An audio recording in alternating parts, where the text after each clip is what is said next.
Donc, bonjour à tous et bienvenue dans ce webinaire. Je m'appelle Fabien Couder, je suis intervenant à Syndex et aussi je dirige le petit bureau que nous avons à Bruxelles, ce qui m'amène à coordonner beaucoup l'activité européenne de Syndex. Parce que comme sans doute vous le savez, Syndex n'est pas qu'implanté en France, nous sommes aussi en Irlande, au Royaume-Uni, en Roumanie, en Pologne et en Espagne. Et donc cette activité nous mène évidemment à suivre de très près ce qui se passe au niveau des CE. C'est donc l'idée qu'on avait d'organiser cette suite de séminaires, hein, donc un en français et un en anglais qui se tiendra le 17 septembre, parce que nous avons reçu beaucoup de questions de la part de nos mandats, des élus, sur la révision de cette directive. Donc nous avons pris la décision de pouvoir vous présenter ce webinaire et commencer à répondre à vos questions sur les implications que cette directive a pour les CE. Je vais commencer par vous donner quelques éléments de contexte pour remettre un peu l'église au milieu du village. Pourquoi une révision de cette directive? Ce n'est pas un débat nouveau qu'il y a. Déjà en 2018, la Commission européenne avait issu un rapport qui pointait certains manquements dans la mise en œuvre de cette directive, donc la directive 2009-38. Et le Parlement européen s'en est emparé en 2022 en demandant à la Commission européenne de réviser cette directive. Ce qu'a fait la Commission européenne le 24 janvier 2024 en proposant une révision. Petit point de précision là-dessus, il s'agit bien d'une révision de la directive, c'est-à-dire qu'il s'agit de la même directive qui va être amenée à être amendée. Ce n'est pas une refonte, c'est-à-dire ce n'est pas une nouvelle directive qui va être votée, mais bien la même directive qui va être amendée. Donc je pointe, la Commission elle-même, dans ses textes, pointe certaines faiblesses de la directive, en particulier pas des droits que donne la directive de 1938, mais bien des manquements dans sa mise en œuvre. Donc un faible taux de création de nouveaux CE. Il y a beaucoup d'entreprises multinationales en Europe qui ont droit à avoir un conseil d'entreprise européen, mais qui n'en ont pas. Le caractère parfois inefficace de la consultation de ces CE. Et, point très important et clé dans cette révision, les obstacles à l'accès des CE aux tribunaux et l'absence de recours effectif, ainsi que des sanctions efficaces et dissuasives dans beaucoup d'États membres. Il faut bien pointer qu'une des faiblesses dans la mise en œuvre de la directive 2009-38 était la disparité très forte dans la transposition de cette directive. Comme vous le savez, une directive doit être transposée en droit national, et la transposition de cette directive a été très différente d'un État membre à un autre, et certains États membres l'ont fait, on va dire, de manière relativement faible. Donc il s'agit pour cette directive, ce n'est pas nécessairement de transformer les CE, c'est surtout le fait de rendre plus effectifs les droits qui sont déjà contenus dans cette directive. C'est ça vraiment le but de cette nouvelle directive. Donc, où on en est aujourd'hui, une fois que la Commission européenne a proposé sa révision, c'est envoyé aux deux chambres législatives de l'Union européenne, donc le Parlement européen d'un côté, le Conseil de l'Union européenne de l'autre, qui se sont mis à négocier ce texte pour se mettre d'accord, parce que chaque chambre doit voter le même texte, et c'est comme ça qu'on obtient une nouvelle directive. Ils entrent donc ce qu'on appelle un trilogue, c'est-à-dire les deux institutions législatives plus la Commission européenne, et ce trilogue est parvenu à un accord politique, c'est-à-dire se sont mis d'accord sur le texte le 21 mai 2025. Donc c'est là où on en est. Donc les deux institutions législatives se sont mis d'accord sur le texte, c'est ça que je vais vous présenter aujourd'hui. Reste encore, et ça c'est un point d'attention qu'il faut garder en tête, cette directive n'est pas encore adoptée. Elle devrait l'être au début du semestre prochain. Mais on en est aujourd'hui sur le fait que l'accord politique en trilogue le sont encore. Je vais... Excusez-moi, je vais regarder le chat pour voir si tout va bien. Donc, c'est ce que je vais vous présenter aujourd'hui. Je vais essayer de le faire de manière assez synthétique, en essayant de ne rien oublier malgré tout, parce que comme vous allez le voir, il y a quand même un vrai impact de cette directive sur le fonctionnement des CE, en tout cas, ce qui est contenu dans cet accord. Sans vouloir faire une liste à la Prévert, j'ai 11 points à vous présenter aujourd'hui. Sur chaque point, ce qui change vraiment dans cette directive. Et ce que je vais voir avec vous aujourd'hui, c'est chacun de ces points, essayant de vous donner des informations sur vraiment ce que contient cette directive révisée sur chacun d'eux. D'abord, un des points principaux, clés, il y a une vraie demande de la part des organisations syndicales européennes, c'est un meilleur accès à la justice. C'est-à-dire une possibilité réelle d'avoir des recours juridiques pour pouvoir appliquer le droit des CE. Donc il faut bien comprendre que dans certains États membres, il y a de vraies difficultés à intenter des actions en justice pour faire valoir le droit des CE, en particulier en violation des droits d'information et consultation. Il y a très peu de pays en Europe où les CE ont une personne juridique, donc ne peuvent pas, tout simplement pas, au nom du CE, intenter une action en justice auprès de leur direction. Et il y a même des barrages très très forts dans certains pays, en fait, où le fait de pouvoir attaquer ne peut être qu'une action individuelle, d'un individu, d'un citoyen, c'est donc extrêmement compliqué. Voire aussi des barrières peu simples, c'est le cas, je crois, en Finlande, où si vous voulez porter plainte, vous devez aller à votre commissariat. Donc à côté de personnes qui peuvent porter plainte pour plein d'autres raisons, pour vol ou autre, ou pour réclamer pour des amendes. Et vous devez aller au commissariat, porter plainte pour un CE, être face peut-être aussi à un officier de police qui n'a probablement aucune raison de savoir ce que c'est qu'un CE. Donc on voit bien les difficultés que ça peut poser. Donc la directive veut vraiment faire sauter ce verrou en disant bien dans le texte que les États membres doivent garantir l'accès aux procédures judiciaires et le cas échéant aux procédures administratives pour faire respecter les droits prévus par la directive, avec une mise en œuvre rapide et efficace. Et point important, l'accès aux mesures juridiques doit être collectif et ne doit pas être limité par le manque de ressources financières. Ce qui veut dire que la direction, en fait, doit assumer le coût de cette action en justice. Donc là, c'est déjà un vrai changement. Plusieurs États membres aussi imposent que des procédures obligatoires de règlement extrajudiciaire, c'est-à-dire en dehors des cours de justice, doivent se mettre avant. La directive révisée dans cet accord stipule bien que ces exigences n'empêchent pas les parties d'exercer pleinement leur droit d'accès au système judiciaire, ni ne rendent en pratique impossible ou excessivement difficile l'exercice de ces droits. Il s'agit bien que ces procédures ne peuvent porter atteinte aux droits des parties concernées d'intenter une action en justice, ni le limiter. Donc il s'agit vraiment là d'un des points clés, une des premières demandes en plus des organisations syndicales européennes sur le fait que pour que les droits des CE soient effectifs, il faut garantir un accès à la justice des CE. Donc on est vraiment ici aussi dans une place, ce n'est pas le pouvoir de l'Union européenne de pouvoir imposer la manière de le faire, ça va être une question de transposition de cette directive en droit national, qui pour le faire, mais chaque État membre sera tenu de respecter ce texte, sous un contrôle de la Commission européenne.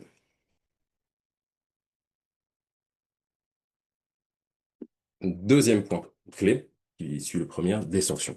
Des sanctions efficaces et dissuasives. Il faut aussi bien comprendre que dans beaucoup d'États membres, si ce n'est la plupart, les sanctions, notamment financières, sont très faibles. Sont très faibles, où il s'agit de payer une amende de 1500 euros. On peut imaginer que pour une firme multinationale, ça ne représente absolument rien. Donc là aussi, la nouvelle directive, la directive révisée, essaye et veut changer cet état de fait. Donc des sanctions en cas de violation des droits des CE, des groupes ou des groupes spéciaux de négociation et des représentants des travailleurs sont renforcés. Les États membres doivent veiller à ce que ces sanctions soient efficaces, dissuasives et proportionnées. Et pour garder leur effet dissuasif, les sanctions doivent tenir compte de la gravité, de la durée, des conséquences et du caractère intentionnel ou par négligence de l'infraction. Et point important dans la directive est mentionné le chiffre d'affaires annuel de l'entreprise. Alors, encore une fois, c'est une question de transposition. Ce sont les États membres qui, à la fin, vont décider du montant ou des règles qui régiront ces sanctions et sanctions financières.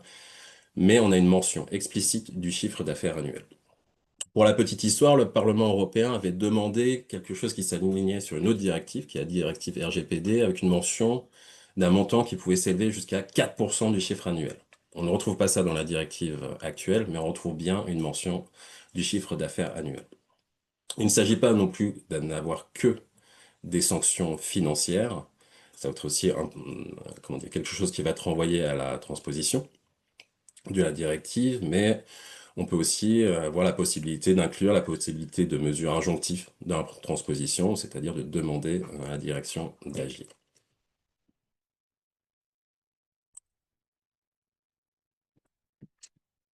Troisième point, très important, vous allez comprendre pourquoi, c'est des prescriptions subsidiaires qui renforcent l'information en consultation.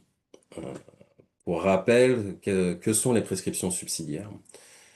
Ce sont les règles de fonctionnement d'un CE qui s'appliquent s'il n'y a pas d'accord entre la direction et le groupe spécial de négociation, donc les élus. Elles servent clairement de plancher à toute négociation, ou même de point de départ de toute négociation, dans l'idée qu'il n'y a pas d'intérêt d'aller en dessous de ces prescriptions subsidiaires. Et là aussi, on voit beaucoup de choses qui se sont rajoutées. Une première très importante, et je pense que pour ceux d'entre vous qui sont dans des CE qui n'ont qu'une seule réunion plénière par an, là est rajouté dans les prescriptions subsidiaires, celle-ci prévoit désormais au moins 2 réunions annuelles plénières et précise que ces réunions, sauf circonstances exceptionnelles, comme une pandémie mondiale, bien sûr, mais ces réunions doivent se tenir en personne, en présentiel, sauf avis contraire du CE. Les conditions qui justifient la convocation de réunions supplémentaires du comité restreint, s'il existe, dans des cas exceptionnels, sont aussi clarifiées. Si une question est susceptible d'affecter de manière significative les intérêts des travailleurs, une réunion extraordinaire doit être organisée. Et point important, les membres du CE, même s'ils ne font pas partie du comité restreint, mais qui représentent des travailleurs qui sont affectés par cette décision, doivent d'ailleurs, euh, assister à cette réunion extraordinaire.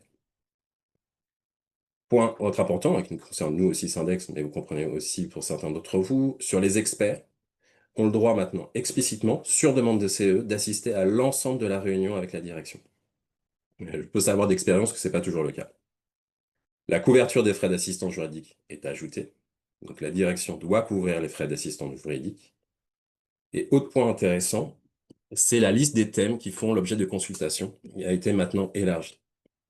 Pour rappel, peut-être, ce qu'il y avait dans la directive actuelle et qu'on retrouve dans beaucoup d'accords, il y avait une liste qui était non exhaustive, mais précisée dans la directive actuelle de 1938, qui mentionnait le nombre de thèmes sur lesquels le comité d'entreprise européen pouvait être informé et consulté. La situation et les tendances probables de l'emploi, les investissements, l'introduction de nouvelles méthodes de travail ou de nouveaux procédés de production, les transferts de production, les fusions, les réductions d'activité ou les fermetures d'établissements, d'entreprises, de sites ou des parties importantes de celles-ci, et évidemment les licenciements collectifs. La directive révisée rajoute des thèmes importants à celle-ci. Donc, on a vraiment une volonté de pouvoir élargir aussi le champ d'information et de consultation des CE.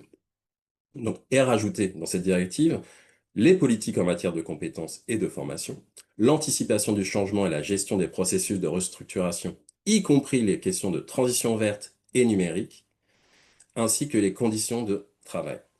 Donc, on voit à la fois, important cette mention de transition verte et numérique, mais aussi une ouverture vers le champ social, et donc de nouveaux thèmes sur lesquels les CE peuvent être consultés et informés.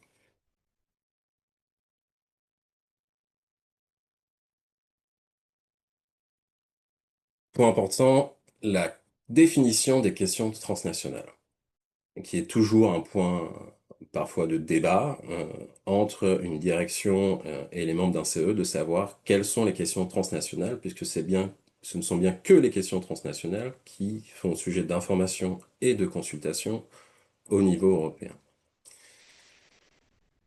Donc dans cette nouvelle directive, dans cette directive révisée, pardon, on essaye d'élargir cette question de transnationalité et aussi de la préciser. Actuellement, dans la directive de 1938, on parle de questions transnationales telles qu'elles sont définies, des mesures qui sont envisagées qui peuvent raisonnablement affecter les travailleurs de cette entreprise ou de ce groupe ou de ces établissements dans plus d'un État membre.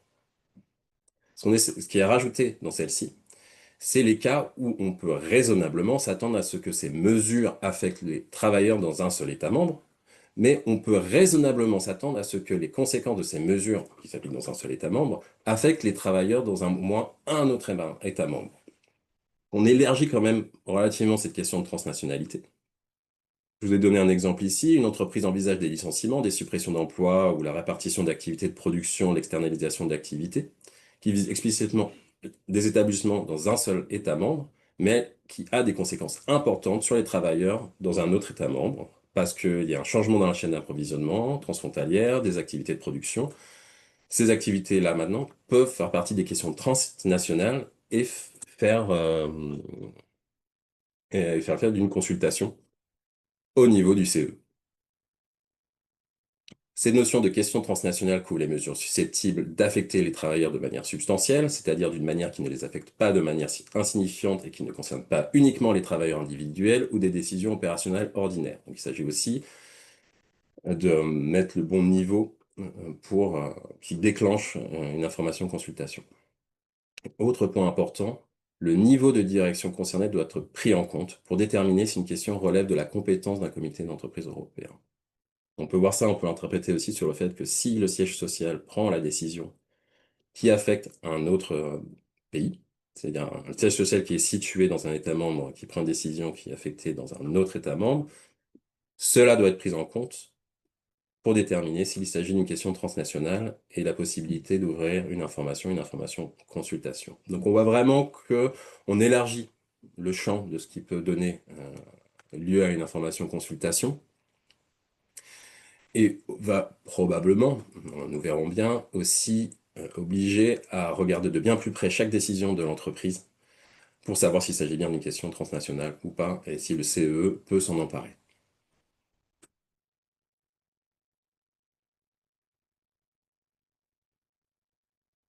Autre point, et autre point assez clé quand on connaît le fonctionnement des CE, la question de la confidentialité, qui veut ici aussi être clarifiée. Les restrictions liées à la confidentialité ne devraient être possibles que dans l'intérêt légitime de l'entreprise concernée.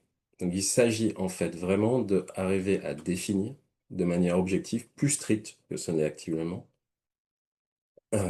les informations qui peuvent être sujettes à la confidentialité de la part de la direction. On est encore dans un enjeu de transposition, c'est-à-dire que ultimement, l'Union européenne n'a pas la compétence de dire aux États membres ce qui va définir cette confidentialité, mais la directive donne des indications assez claires en fait, hein. Ces restrictions seront évaluées sur la base de critères objectifs à définir par les États membres dans leur droit national, mais cela doit être stipulé très clairement dans le droit national. La direction doit justifier précisément pourquoi et pendant combien de temps, que ce soit le comité d'entreprise européenne ou le groupe spécial de négociation, si vous êtes en négociation, les experts qui les assistent doivent respecter la confidentialité et des informations reçues.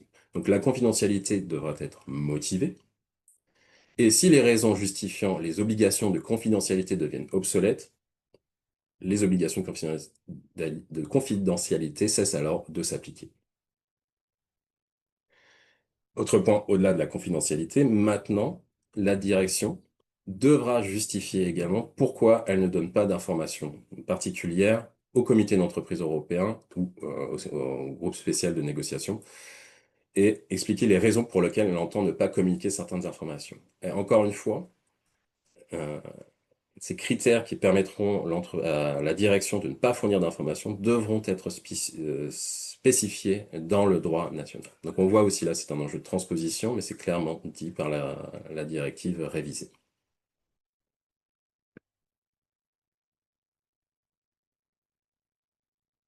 Plusieurs règles de procédure en matière d'information et de consultation ont été aussi clarifiées et renforcées. La consultation doit toujours avoir lieu dans un délai raisonnable, en tenant compte du degré d'urgence de la question.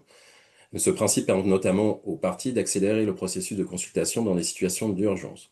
Cependant, chose assez importante, la direction doit, avec cette directive révisée, fournir une réponse écrite, motivée au CE avant d'adopter ses décisions.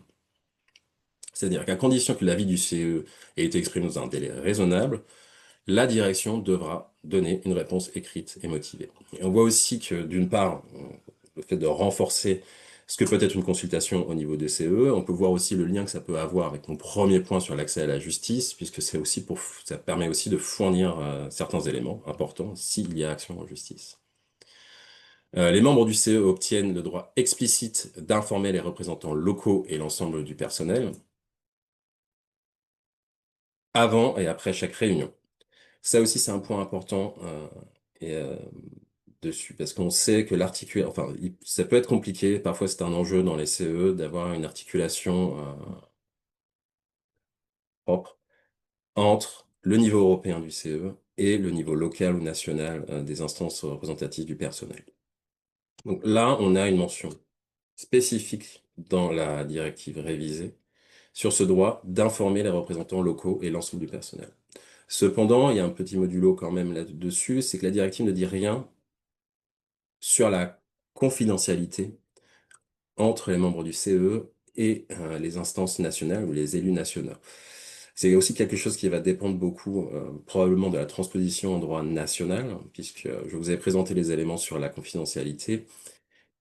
Il n'est pas fait mention de l'articulation entre les CE et les instances locales. Et ça va être un vrai enjeu. C'est souvent un enjeu dans le fonctionnement des CE et l'articulation, surtout quand il y a une information consultation avec les instances locales. Mais on voit quand même cette avancée dans le sens où, de manière claire, c'est stipulé dans la nouvelle directive, ce droit explicite d'informer les représentants locaux et l'ensemble du personnel avant et après chaque réunion du CE. L'information et la consultation doivent être menées de manière significative et en temps utile afin de permettre aux représentants des travailleurs d'exprimer leur avis avant l'adoption de la décision.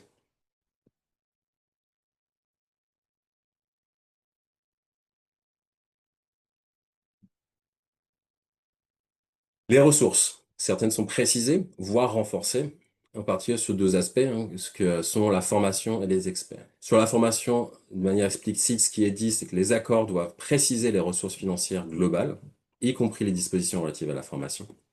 La direction prend en charge des coûts raisonnables de formation lorsqu'elle en est informée à l'avance, afin de garantir que les représentants des travailleurs disposent des compétences et des connaissances nécessaires pour participer efficacement au processus de consultation. Même chose sur les experts. Les accords doivent déterminer les ressources financières destinées à l'intervention d'experts, y compris les experts syndicaux des fédérations européennes, les experts juridiques et les experts techniques. Il faut bien comprendre que tout au long de la directive, à plusieurs points, les experts syndicaux des fédérations européennes sont mentionnés plusieurs fois, ce qui leur donne un rôle particulier, et les experts juridiques aussi, donc, dans le sens de renforcer justement les recours juridiques des CE. Autre point, ce n'est pas que dans la prescription subsidiaire, c'est dans dans le reste de la directive également. Il affirme expressément le droit des experts, y compris les experts syndicaux reconnus, d'assister aux réunions entre les CE et la direction. Donc, si le CE le souhaite, la direction ne pourra pas refuser, plus refuser dans certains cas, que les experts assistent à l'ensemble de la réunion avec la direction.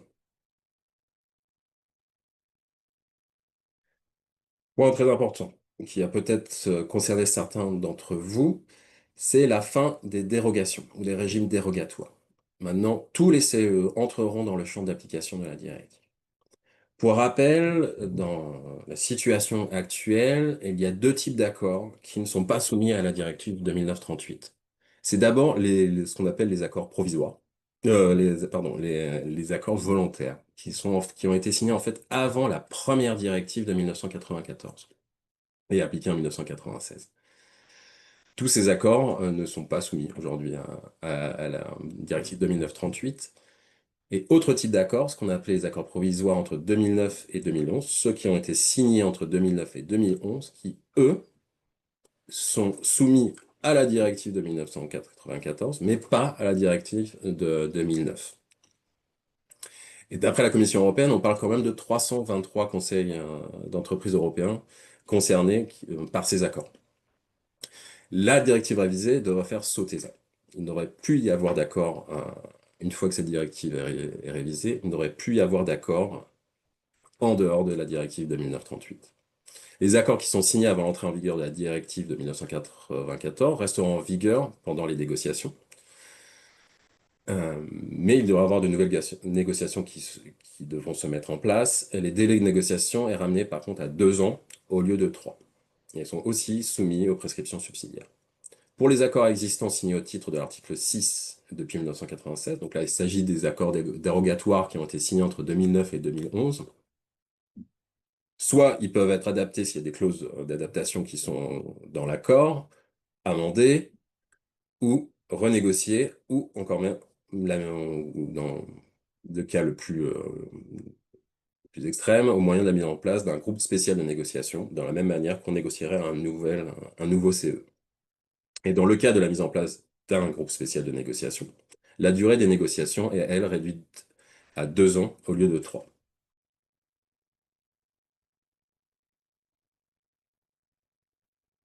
Autre point, ces fameux groupes spéciaux de négociation, leurs droits aussi clarifiés. La direction doit veiller à ce qu'il y ait un nombre suffisant de réunions de négociation qui soient organisées pendant la période maximale de négociation de 3 ans. Si le GSM n'est pas convoqué dans les 6 mois après la demande d'ouverture des négociations, les prescriptions subsidiaires s'appliquent automatiquement. C'est-à-dire que s'il n'y a pas de réunion de négociation dans les premiers 6 mois après la demande, le CEE est en fait créé sous les prescriptions subsidiaires prévues par la directive. Et évidemment, les frais du GSM sont couverts par la direction, c'est stipulé noir sur blanc, et cela inclut la formation et les coûts raisonnables engagés pour l'expertise, y compris l'expertise juridique, c'est précisé, sous réserve d'une notification préalable à la direction.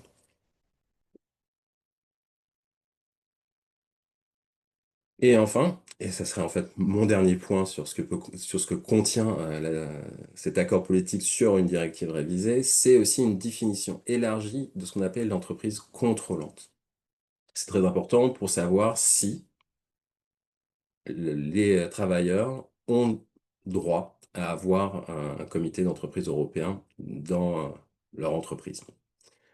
Euh, la propriété, comme c'est le cas aujourd'hui, reste la preuve par défaut d'une influence dominante. Mais il est précisé à plusieurs endroits que des dispositions juridiques peuvent également établir une influence dominante. Pourquoi c'est important? Parce qu'il s'agit de faire rentrer aussi des constructions juridiques, en particulier les accords de franchise ou de licence, dans le champ de création de CE. C'est stipulé de manière explicite dans ce qu'on appelle le préambule, hein. Donc il ne s'agit pas le corps de la loi, mais ce qui fait un office d'introduction, qui veut donner le sens de la directive avant. Et c'est stipulé noir sur blanc que les accords de franchise ou de licence peuvent répondre à cette définition d'entreprise contrôlante s'il est établi qu'une influence dominante est exercée. Donc c'est vraiment une interprétation en effet, mais qui élargit et qui garantit que la directive s'applique à tous les groupes à l'échelle communautaire, quelle que soit leur structure juridique, y compris les accords de franchise ou de licence.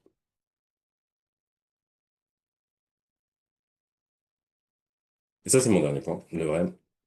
Aussi, un point qui est important, qui va avoir un vrai impact, c'est il y a dans la directive une obligation d'un équilibre homme-femme. Une obligation à avoir. Donc, un objectif de 40% de représentation de chaque genre. Que ce soit dans les groupes spéciaux de négociation, dans les comités restreints ou le comité d'entreprise européen, ils doivent s'efforcer d'atteindre une représentation de 40% d'hommes et de femmes.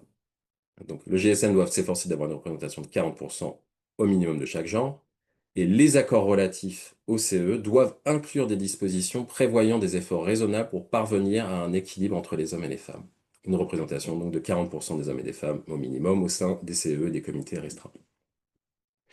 Lorsque ces objectifs ne sont pas atteints, les GSM ou les CE doivent fournir, motiver et fournir des explications écrites aux travailleurs. Alors, ce n'est pas quelque chose qui est bloquant, c'est-à-dire que la non-réalisation de l'objectif d'équilibre entre les femmes et les hommes n'empêche pas la création d'un CE, d'un GSN ou d'un comité restreint, mais ils doivent être motivés si jamais on ne parvient pas à cet objectif de 40%.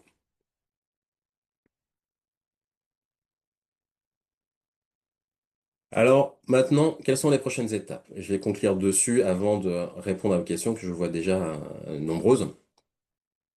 La prochaine étape, c'est évidemment l'adoption de cette directive. Donc, les deux chambres législatives de l'Union européenne, donc le Conseil de l'Union européenne et le Parlement européen, doivent maintenant voter en plénière euh, cette, cette directive révisée. Donc, on a une date provisoire pour le Parlement européen, qui est le 6 octobre 2025. Elle a été repoussée, au début c'était en septembre, maintenant c'est le 6 octobre 2025. Et là, je n'ai pas pu trouver de date pour le Conseil de l'Union européenne, mais on peut imaginer que ça sera à peu près dans la même période. Si, et il n'y a pas de raison, la directive est adoptée, alors on rentre dans une période de transposition, c'est-à-dire que les États membres ont 2 ans maximum C'est-à-dire qu'ils n'ont pas obligé d'attendre ces 2 ans, ils ont 2 ans maximum pour transposer cette directive dans leur droit national. Ça va être un point certainement qui va être clé, parce que certains points doivent être clarifiés au niveau des États membres. Que ce soit, je vous ai mis quelques exemples, une définition stricte et claire selon des critères d'objectif des restrictions qui sont liées à la confidentialité, définir les sanctions, financières ou non également. Euh, Cette question-là dont j'ai mentionné, le fait d'inclure les représentants locaux des travailleurs dans le champ d'application des nouvelles dispositions visant à limiter les abus des règles de confidentialité, par exemple, ce ne sont que quelques exemples qui vont se poser lors de la transposition de cette directive. Euh, donc il faut bien comprendre que dans une transposition, un État membre ne peut pas aller en dessous de la directive, mais par contre, rien n'empêche un État membre d'aller au-dessus, de rajouter à cette directive. Donc verrons la manière dont ça se passera. Et enfin, point important, parce que vous comprenez qu'une fois que je vous ai présenté ces éléments, il y a quand même aussi quelques questions qui restent à déterminer. Et on sait que fin 2025, la Commission européenne va mettre en place un groupe de travail sur la mise en œuvre de cette directive révisée, en fait, et ce qui va certainement aussi indiquer beaucoup de choses pour le travail des États membres dans la transposition. Et par exemple, préciser le mécanisme pour l'application des nouvelles dispositions relatives aux quotas de genre, c'est-à-dire opérationnellement, comment ça va marcher. Aussi donner des indications pour la définition des autres types de sanctions, au-delà des sanctions financières.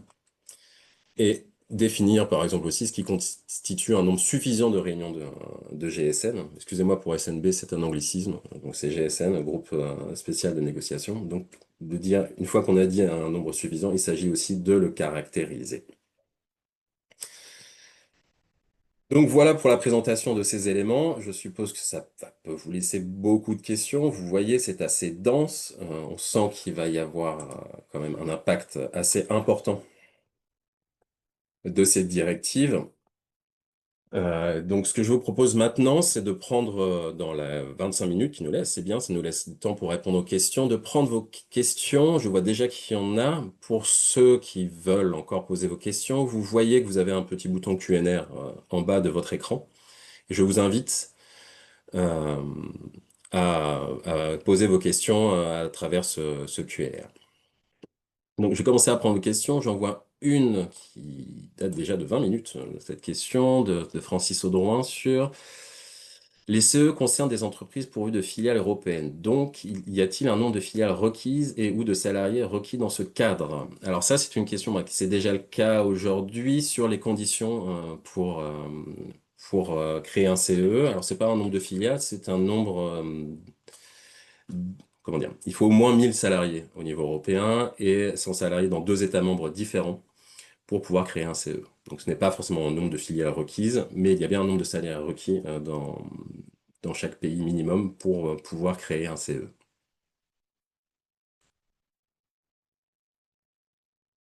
Bonne question de Louisa. Combien de temps il faut pour que ces changements de la directive soient actionnés dans les lois d'autres pays, par exemple Irlande, où notre CE est placé? Alors là, on retrouve exactement la même chose. Une fois que la directive est adoptée par le Parlement européen et le Conseil de l'Union européenne en première lecture, les États membres auront 2 ans maximum pour pouvoir transposer cette directive.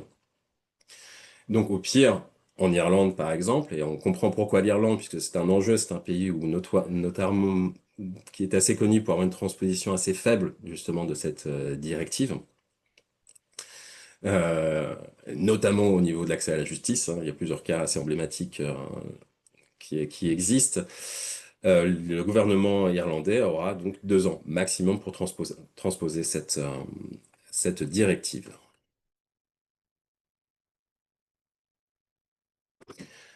Renaud, Fontaine-Tranchant, on comprend qu'en fonction des états la transposition peut différer à la fois en termes de délai et de forme. Est-ce qu'on a une idée des États membres qui seront le plus enclins, de par leur histoire, en fonction des discussions qui ont eu lieu, à transposer de manière fidèle la directive? Là, j'ai du mal à vous répondre sur cette question-là, puisque je suppose que ça dépend aussi beaucoup de la volonté de l'État membre, sa couleur politique, son gouvernement.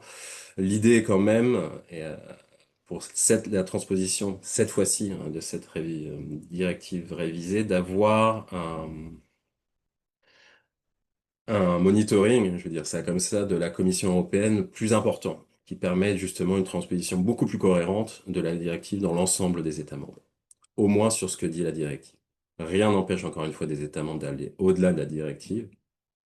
Euh, mais en fait, l'enjeu va être là. L'autre chose qui va être un enjeu probablement, et là c'est en dehors de mon champ, ça va être la capacité aussi des acteurs sociaux, des organisations syndicales en particulier, à pouvoir faire pression pour qu'il y ait une transposition dans l'État membre qui soit de manière probablement le plus progressiste qui soit, surtout sur des points clés, hein, que ce soit confidentialité, sanctions, action en justice, ce genre de choses-là.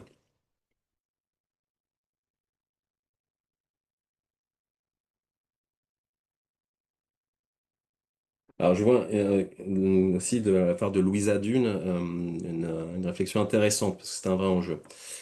Elle nous dit dans notre CE, il dit souvent c'est commercial in confidence, comme une raison pour pour ne pas partager l'info avec le comité d'entreprise européen. Et ça, probablement, ça va être un vrai enjeu de la transposition de la directive. Est-ce que les secrets d'affaires ou les secrets commerciaux seront dans le droit considérés comme un critère objectif et strict qui amène de la confidentialité. Donc ça, c'est quelque chose qui va vraiment renvoyer à la transposition de la directive. C'est quelque chose que nous, en tout cas, on ne sera pas les seuls à suivre de manière très très attentive dans les différents pays, puisqu'on voit en effet qu'ici, il y a un vrai enjeu.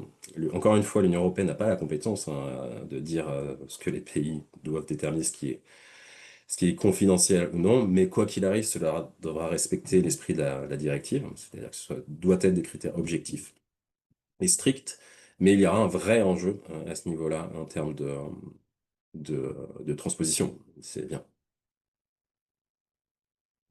Alors, quand on parle de transposition, on parle de transposition dans le pays dont relève le CE. Alors, peut-être clarifier ça, en effet.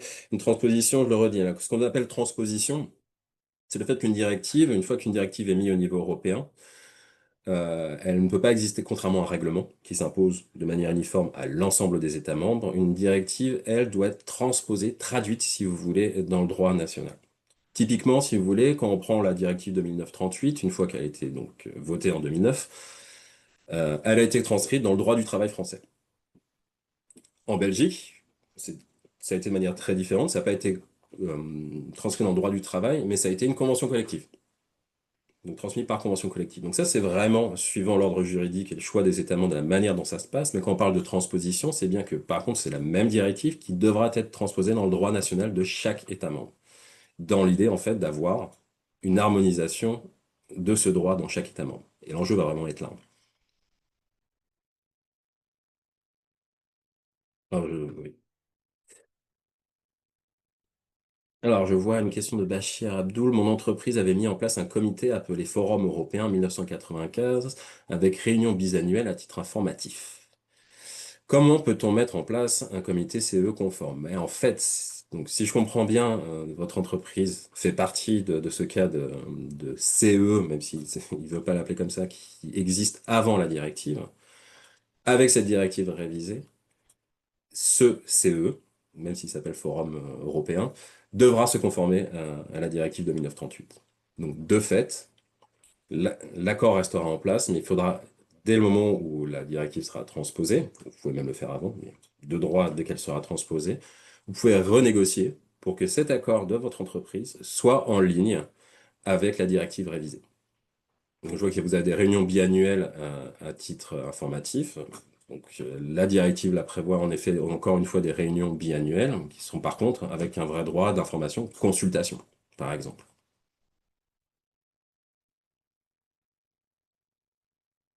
De la même personne, je vois comment est financée la mise en place des experts. Alors ça, normalement, ça doit être stipulé dans l'accord.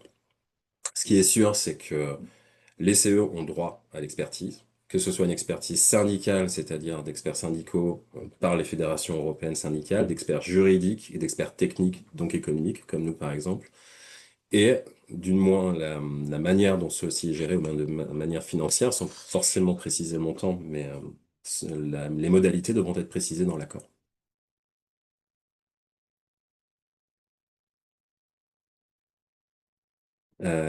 Ça a sauté, excusez-moi. Je viens de finir de Chile. Pensu, les CE de sociétés européennes qui appliquent une directive différente de celle des CE ne sont pas concernées. La directive des CE de sociétés européennes n'a pas fait l'objet d'une révision. Exactement.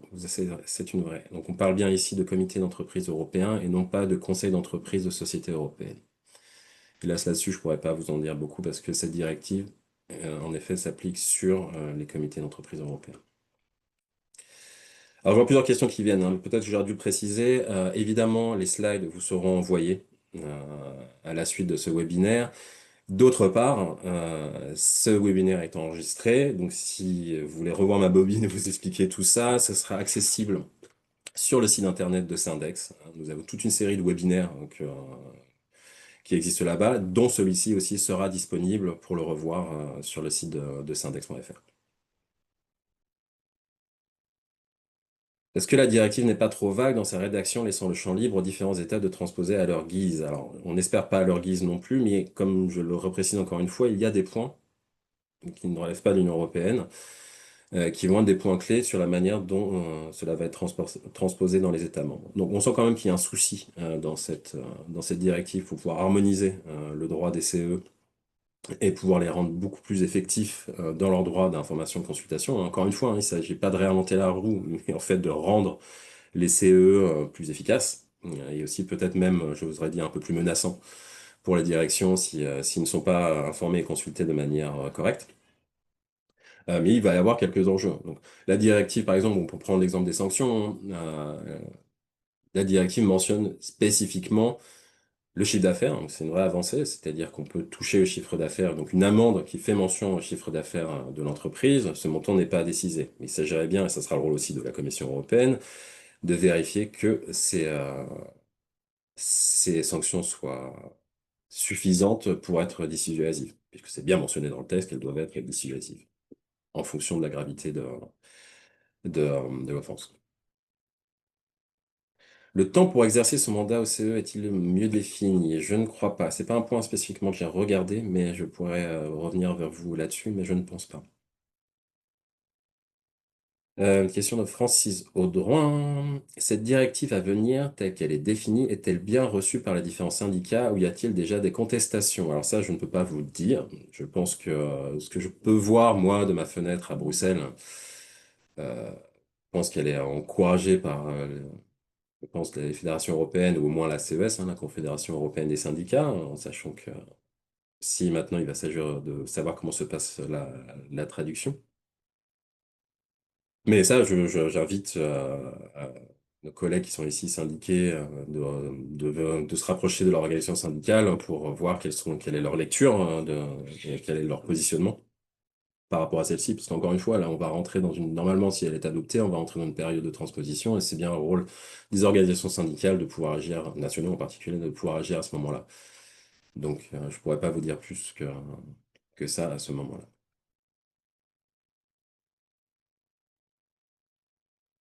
Ah, j'en vois une de David, Tardif, sur l'implication pour les CSE.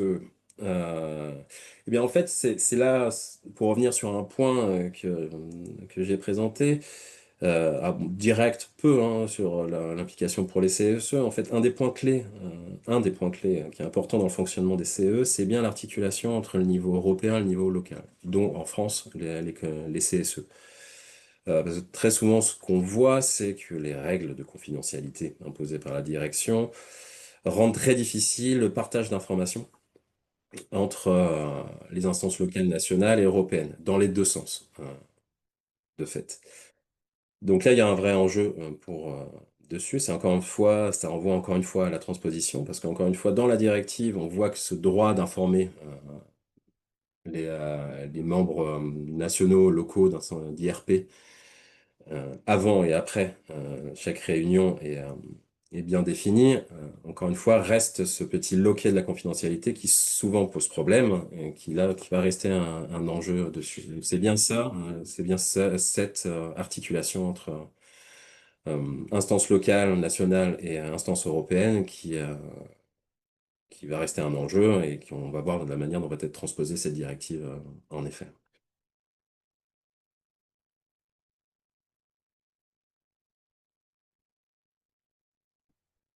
Je vois une question sur la question de la transnationalité a été évoquée trop vite. Désolé, je vais y revenir peut-être, j'y reviens rapidement en espérant peut-être être plus clair pour toi, Dorota. Aujourd'hui, tel que c'est défini, tel que la transnationalité est définie dans la directive actuelle, il faut bien comprendre qu'il n'y a que les questions transnationales dans l'idée de la directive, qui peut être discutés, informés, ou qui peuvent donner lieu à une consultation au niveau d'un comité d'entreprise européen. Et c'est souvent un enjeu de débat entre une direction et le CE pour savoir si c'est bien une question transnationale et si cela relève bien du CE pour une information consultation. L'idée de la directive ici, c'est d'élargir. C'est-à-dire que tel que c'était défini, c'est si une décision affecte deux États membres, qui définirait la question transnationale. Là, c'est une sorte, j'ai vu ce commentaire de la part de quelqu'un sur dire d'essayer de rajouter une sorte de présomption de transnationalité, c'est-à-dire que si une décision affecte un seul État membre, mais on peut penser que cela a un impact important sur un autre État membre. Par exemple, ce que je disais sur l'exemple, ça change la production, l'approvisionnement transnational, ce genre de choses-là. On peut considérer ça comme une question transnationale. Donc, cet effet-là à dire, c'est que s'il y a une décision importante dans un État membre, ça veut dire qu'il faudra regarder de manière assez attentive s'il y a un effet transnational, celle-ci.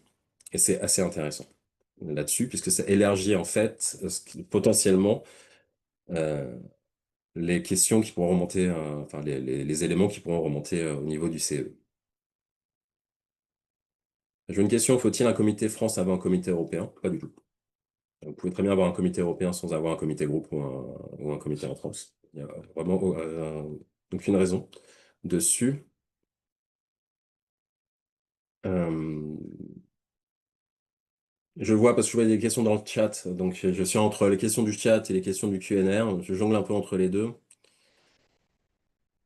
Est-il question de tenue de réunion de CE en distanciel dans cette réunion? Alors, tel que c'est dit, non, pas vraiment, mais oui quand même. C'est-à-dire en décision du CE et en cas de circonstances exceptionnelles. On voit très bien que c'est après la pandémie de Covid, donc c'est possible. Mais normalement, l'idée de cette directive, c'est de dire que, de base, et c'est dans les prescriptions subsidiaires, ce sont des réunions plénières en présentiel 2 fois par an. Les 40% d'hommes-femmes s'appliquera par pays ou pour l'ensemble. Alors, s'il s'agit de l'ensemble des membres du CEE ou du Conseil restreint ou du groupe spécial de négociation. Est-ce que si l'accord du CEE a été signé en 2017, il doit être renégocié? Alors, renégocié ou amendé. En fait, la plupart des accords, une fois que la directive sera adoptée puis transposée, vous devrez regarder dans votre accord si celle-ci se conforme en fait à la directive révisée. Et sinon, il faudra la mettre en accord avec cette directive. En fait, pour le dire autrement, c'est aussi une opportunité pour certains CE d'améliorer leur accord, de regarder tous ces points qui sont potentiellement améliorables avec la nouvelle directive pour les transmettre dans votre accord. Donc, s'il est signé en 2017, s'il est raccord complètement avec la directive révisée, bah, pas forcément, non. Mais s'il y a des points qui ne sont pas conformes à la directive révisée, en effet, il doit être amendé, renégocié en fonction de ce qui est prévu par votre accord et votre relation avec votre direction.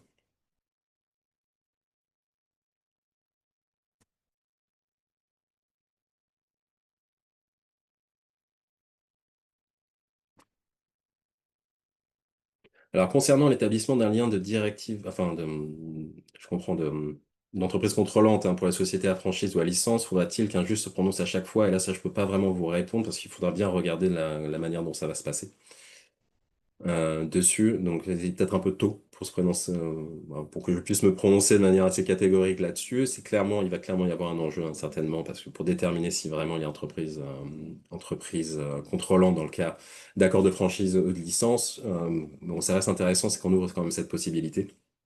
Il y aura peut-être de la jurisprudence qui se créera dessus. Mais je peux pas, hélas, Christophe, pas te répondre de manière catégorique sur cette question.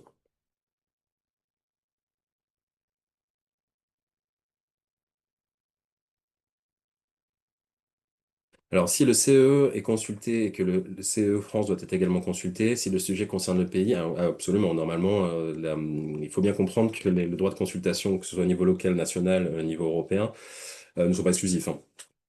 Donc, on reste dans le cadre, là, en l'occurrence, du droit français. S'il y a consultation, s'il y a donc un sujet de consultation au niveau français, au niveau du CE, du CSE, pardon, il y a bien consultation, ce qui n'empêche pas que si c'est bien une question internationale et qu'il y a consultation au niveau CE, il se fait aussi au niveau européen. Il faut bien juste comprendre que c'est l'articulation des deux niveaux, puisqu'une consultation aura lieu au niveau européen, sur l'ensemble des pays qui sont touchés, alors que la consultation du CSE peut n'être consultée qu'au niveau français, voire de l'établissement.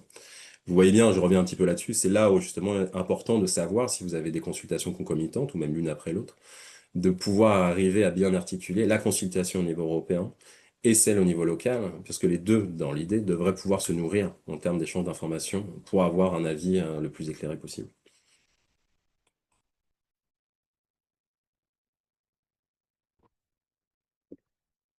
Euh, on continue sur les questions.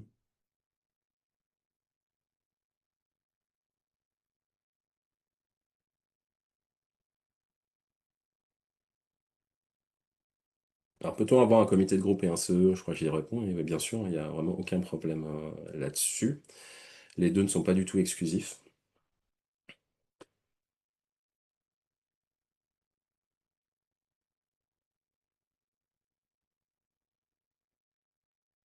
Regarde, je remonte un peu voir s'il y a d'autres questions.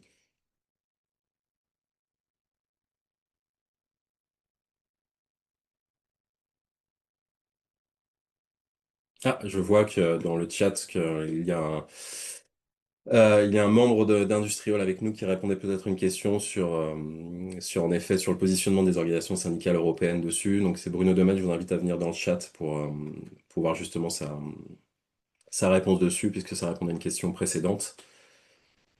Donc, si tu me permets, Bruno, je vais lire ta réponse. La CES et les fédérations syndicales européennes, comme Industrial Europe, sont heureux du résultat du trilogue, même si cela ne répond à tous nos soucis. Cependant, des solutions sont offertes pour la plupart des 10 grandes priorités que nous avons mis en avant. Voyons d'abord que ça passe au Parlement et au Conseil, évidemment. Puis, il faudra veiller à ce que la transposition au niveau national se fasse de façon correcte et concrète. Merci Bruno pour ton ajout.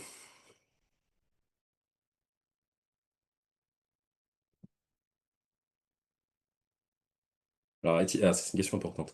Existe-t-il un danger à ce que des employeurs se saisissent de cette opportunité pour renégocier à la baisse certains accords CE jugés jusqu'ici comme très bons et efficaces aujourd'hui? Alors, il faut bien comprendre que alors, il y a un principe quand même hein, sur ce type de négociation, et surtout quand vous avez une nouvelle directive, c'est on ne peut pas négocier à la baisse. Donc, c'est bien l'idée, hein. Je comprends, c'est pas la première fois que j'entends cette question, elle est légitime. Et il faut bien comprendre que si renégociation il y a, c'est bien pour obtenir plus, ce que peut apporter la directive révisée, une fois qu'elle est transposée, et non pour enlever des droits aux salariés, ce qui normalement n'est pas possible.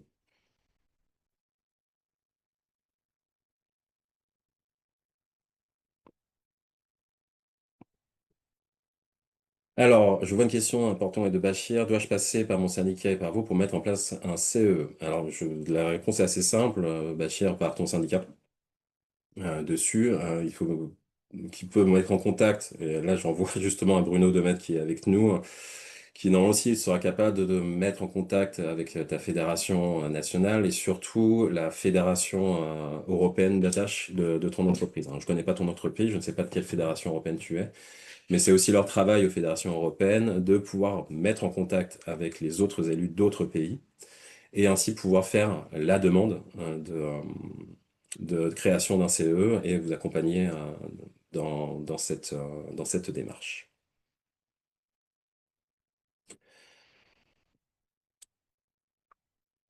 Là, je reviens aux questions de Bastien Sall. Alors, je reprécise quel est le délai pour la transposition dans les États membres. Il est de maximum 2 ans. Alors, j'insiste sur le maximum, parce qu'ils peuvent le faire avant. Alors, c'est pas toujours le cas, ou c'est même rarement le cas, mais normalement, le délai est de maximum 2 ans, une fois que le texte est voté, pour qu'il y ait transposition.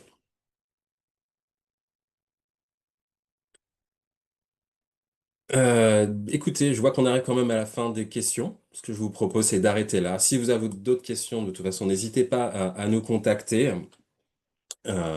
pour celle-ci. Vous aurez évidemment le support qui vous sera envoyé, ainsi que vous pourrez retrouver aussi le replay de ce webinaire sur le site de Syndex, sur syndex.fr. Donc, je vous souhaite à tous une très bonne journée et bon courage. Pour ceux qui sont bientôt en vacances, bonnes vacances, profitez de votre été. Et je vous dis tous à très bientôt. Au revoir.